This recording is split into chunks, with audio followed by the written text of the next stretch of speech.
Ayan, nakita nyo na naman yung pagmumukha ko. Ayan, nakita na naman ang pagmumukha ni Katusok niya, no? So, ngayon guys, meron naman akong bago ipapakita sa inyo na bouquet, no? 51 roses nga pala niyan. Minabanalay nga tayo ng ating guest dyan kasi mag-chicken na raw. Sinabihan lang ako ng 5 minutes, kailangan matapos na yan. Nataranta na si Katusok. Baka hindi tayo umabot sa binigay na 5 minutes lang, kaya binilisin ni Katusok kahit ano na yan, basta patong-patong na yan.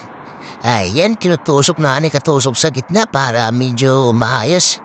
At ginamitan na pala natin ng scotch tape dyan para hindi na mag-iwahiwalay. Tinan nyo ng scotch tape, nasa bungangan na lang ni Katusok ay hiwalay din kasi minamadali nga niya, no? Biruin nyo guys, 5 minutes lang binigay sa atin yung bouquet. Paano na gagawin ni Katusok? Kaya minamandali ka agad niya. Ang order nga rin natin kasi late na nga rin dumating. Dapat kahapon pa dumating yan pero alanganin ang dating. Kaya ayun si Katusok medyo natataranta na. Ayan, sana may share nyo naman para matuwa naman si Katusok, ano? Sa mga nagsishare nga pala sa video ko, ano? Maraming salamat dyan sa mga idol ko dyan, si Idol Mark Daniel Cacao. Shoutout nga pala sa inyo. Tsaka kay Mark Bolo. Ayan, shoutout sa inyo. At saka kay Katusok. Ayan, puntahan niyo yung page nga pala ni Kator. Mga Katusok natin yan, mga idol natin yan. Ayan, shoutout sa inyo lahat. Sa mga nang-share sa video ko, ayan, shoutout sa inyo. Maraming salamat sa walang sawang pagsuporta niya sa akin. Ayan, God bless po sa inyo lahat, sa mga followers ko dyan, unfollowers. Shoutout din sa inyo lahat. At bilisan mo na, Katusok.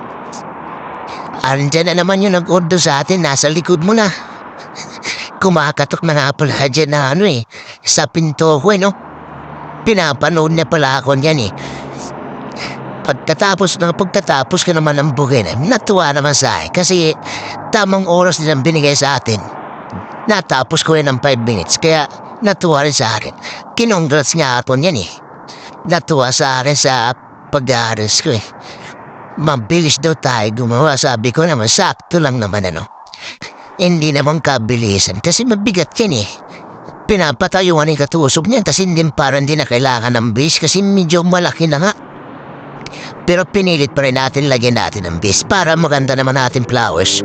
Para hindi ka nagmanantay, no? Ay, thank you guys sa mga panonood nyo, Yan na. Binalot na pala natin. Din natin pinakita sa inyo pagbabalot natin para mabilis, Thank you sa inyo.